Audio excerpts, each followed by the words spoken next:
All right, we got the chickens out to enjoy the last few hours after work. I generally put them out because they've been in their chicken coop and in the run all day. So I let them have 2 or 3 hours out in their chicken tractor. And let's work in the greenhouse. It's nice out. So after we do these couple of projects, we'll take a tour around and see what's growing on. So the lettuce bowls that I have out on the farm stand have been doing well. So I found some more of these bowls and I drilled holes.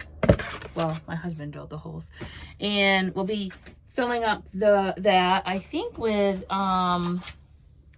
endive this time. I didn't realize that I was going to have such good germination, but we'll fill those bowls if we have time. And I've got something pretty exciting, and I went to the dollar store, Dollar Tree the other day, and picked up toilet paper and super glue and carrot seeds. So that's the project. Excuse me while I take a drink. My throat is super dry because it's the season to be sneezing. I got really bad allergies. I think that, so I've tried a couple of times to sow carrots out in the garden, and I just randomly, shook out the whole packet, and I can't get them to germinate. I really have a hard time getting carrots to germinate, and I've done it once since we bought the house like 30 years ago, and I think it was on one of those seed tapes, and so I thought, I wonder if I can make one. Can you guys see that? Let's see if I can put you down a little bit lower. How's that? I think you can see that, right? And basically the formula for making the glue is equal parts of flour and water. And of course, then they're like, get a paintbrush and do this and that. And I thought, that is just way too much. I'm a busy lady. And so I got an idea, and I Googled if school glue, I was thinking I got Elmer's, but I guess it's Play School. If it was, I knew it was water soluble, but I didn't know if it would still dissolve if fully dried, and it does. So this has a glue stick on it too, which is kind of cool. I don't need the glue stick. So we're going to, you can make the glue if you want to do flour and water, but I'm going to just do, I might have a seal on here, just do dabs of glue and then put our seed on the glue. Hold on while I get this open. Okay, we're back. I got it open. That was a lot harder than I thought. And like I said, just basically do a dab. I think I might do 3 o'clock crossed.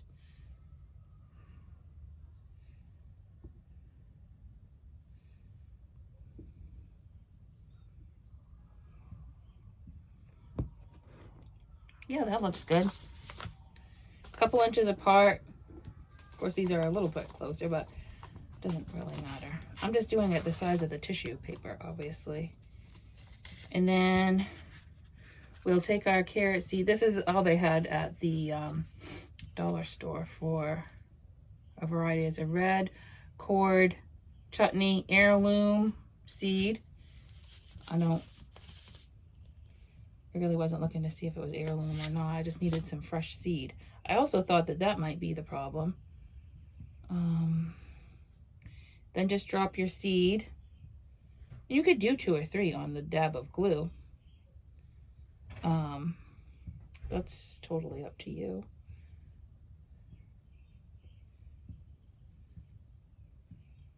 I honestly think it doesn't have to be a store, you know, like a name brand. I think that any store, there, can you see? I'll do some more. As long as it's water soluble. I think that really is the key. I don't think that it's necessarily the brand.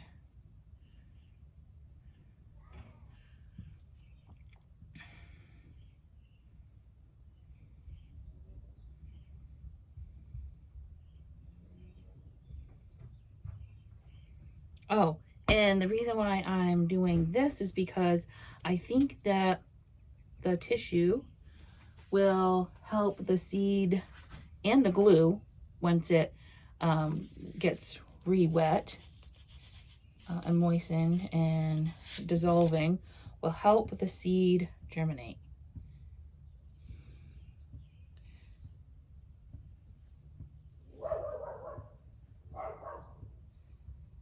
That has 2, but that's okay. So while we're doing this, this is going to take a little bit. I'll do some and we can talk. I know you guys get the idea. You guys are pretty smart gardeners. It's been really warm, really high pollen count. So I was hoping to get this filmed on Saturday, but I wasn't feeling the hottest, and I did yard work that needed to be done. Weeds are growing, you know, like weeds, crazy, out of control. And I didn't figure, I had ideas of YouTube videos, but I didn't feel like you wanted to watch me weed. Maybe you do, I don't know. I wouldn't mind watching other gardeners weed, but that's just me. I like to try to find videos that are, you know, 3 hours, 8 hours. So we'll just go along like this, and I'm gonna let it dry. How many do I have here? 1, 2, 3. 1, 2, 3, 4, 5, 6, 9 times 3, 9. So that's 24, and that's on 2 squares. So that's pretty good. And then we'll let that dry. I don't know that you have to, but I'm going to, because I do want to see if it affects it if it's dry. And then you can bring it out into the garden and rip it off. I made sure that there was space in between the glue dots if I wanted to just plant 1 square. You certainly could cut these into strips and do long strips if you wanted to. You could do this on paper towel if you wanted. I just did toilet paper because it's all nice and neat and a little bit smaller than a longer paper towel. So let's go out and see what's going on in the garden. All right, let's start with this garden here. It's starting to shape up as a bird and pollinator garden, quite by accident. I had a little bird feeder given to me, and then my kids gave me last year for Mother's Day some salvia, and I split it up there and over there, and pollinators absolutely love that, and it's starting to bloom. See those cute little purple flowers?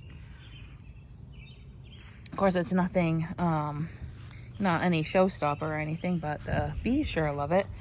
And the potatoes, not that pollinators or bees are into potatoes. I mean, if they get some flowers on them, they will.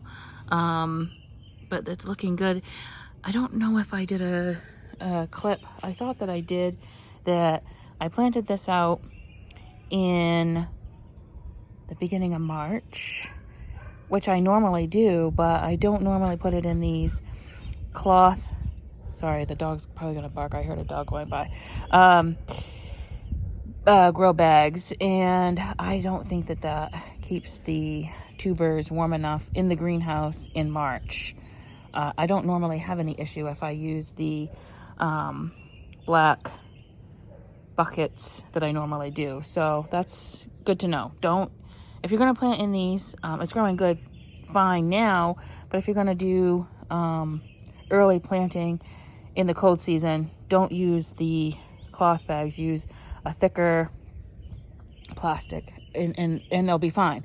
And if you do a later planting of your potatoes, then the grow bag will be fine, but just keep that in mind. I was digging in the greenhouse yesterday, cleaning out a whole bunch of broken pots, and I came across that bowl, and well, it's some sort of planter, but it doesn't have any holes in the bottom, and so I stuck it in the old tomato cage. I think I'm gonna get some sort of a flower that vines up and around. I thought maybe some peas, but I don't know, I might want to do something like passion fruit vine or something that the pollinators love, because like I said, this has become the pollinator garden, and quite by accident. And this is a dahlia that I saved the tubers.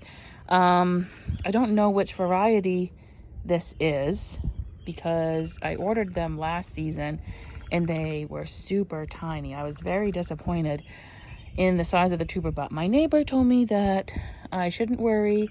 And the first season, if they do have a small tuber, that they do grow very tiny. You don't generally get a flower, but the next season it'll be a showstopper. And so I overwintered that tuber and the tuber over there.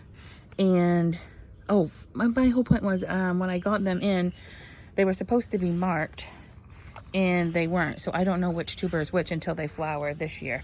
Then this is some bee balm, the other salvia. This is black-eyed Susan. This is the other dahlia, and I did show this in a video, planting up this pot with the lettuce, the cabbage, the 2 beans, and the pea. The pea keeps getting blown around by the wind, so I did sow 2 more pea plants on these 2 front poles, in case that one doesn't make it in the back. Let's see, what other garden do I have anything growing on? Hold on. Yeah, so this pot, I mainly got pots. I did sow the first round of sunflowers that we sowed together. I think about 8 of them came up, and there's 2 in there and a 3rd volunteer, and I have a volunteer right there of a sunflower. But I planted a sunflower in the front of this pot. I did that last year. I think I did it in the middle of the pot last year, and I liked it. So I like a sunflower in this. It gives shade to the chickens. My husband says he can't see the chickens in our chicken cam. I just have the onions in the middle there. They're getting bigger, but I like this method.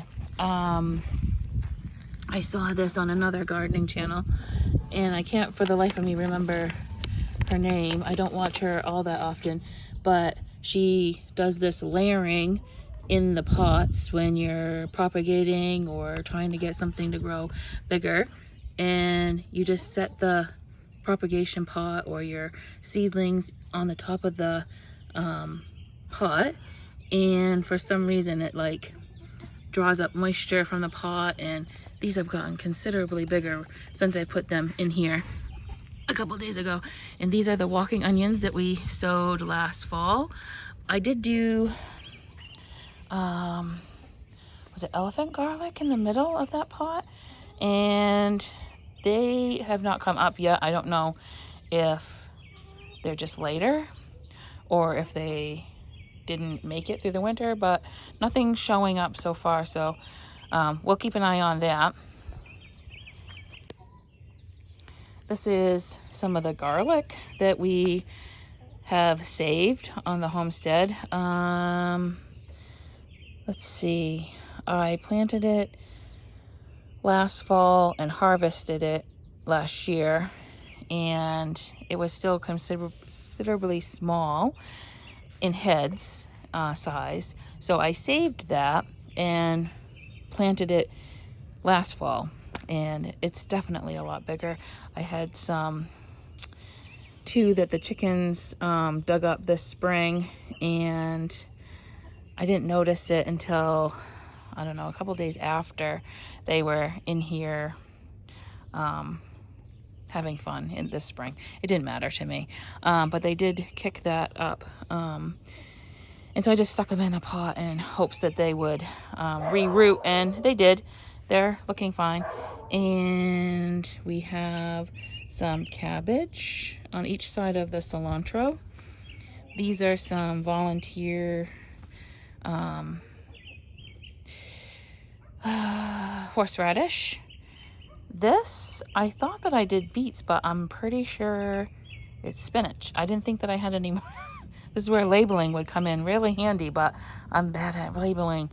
Though, so that looks like spinach, and I thought that they were beets, but that's okay. We like spinach too. Well, at least me and my son likes spinach, and the chickens. So we've been snacking on it. It hasn't been enough to make a meal or anything like that, but it's looking good.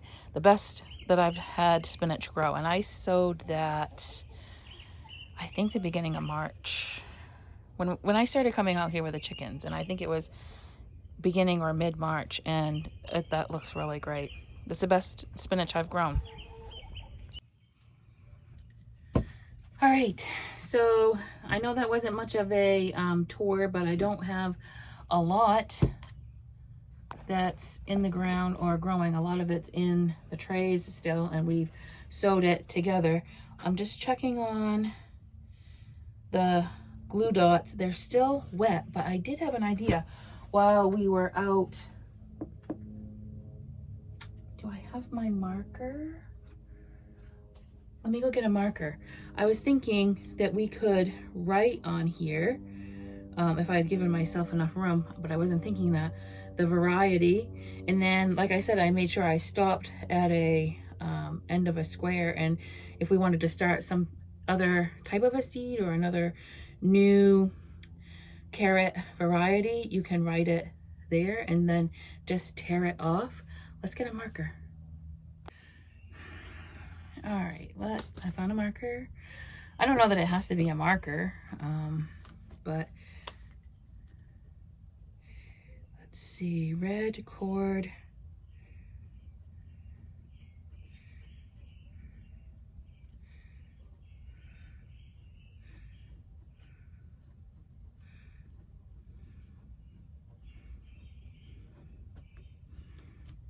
There we go.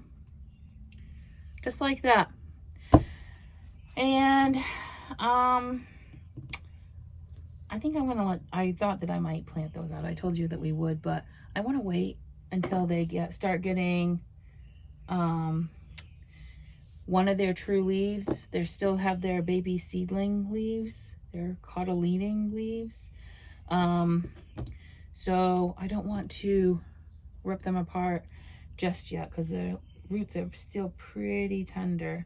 So maybe next week or maybe in a couple of days.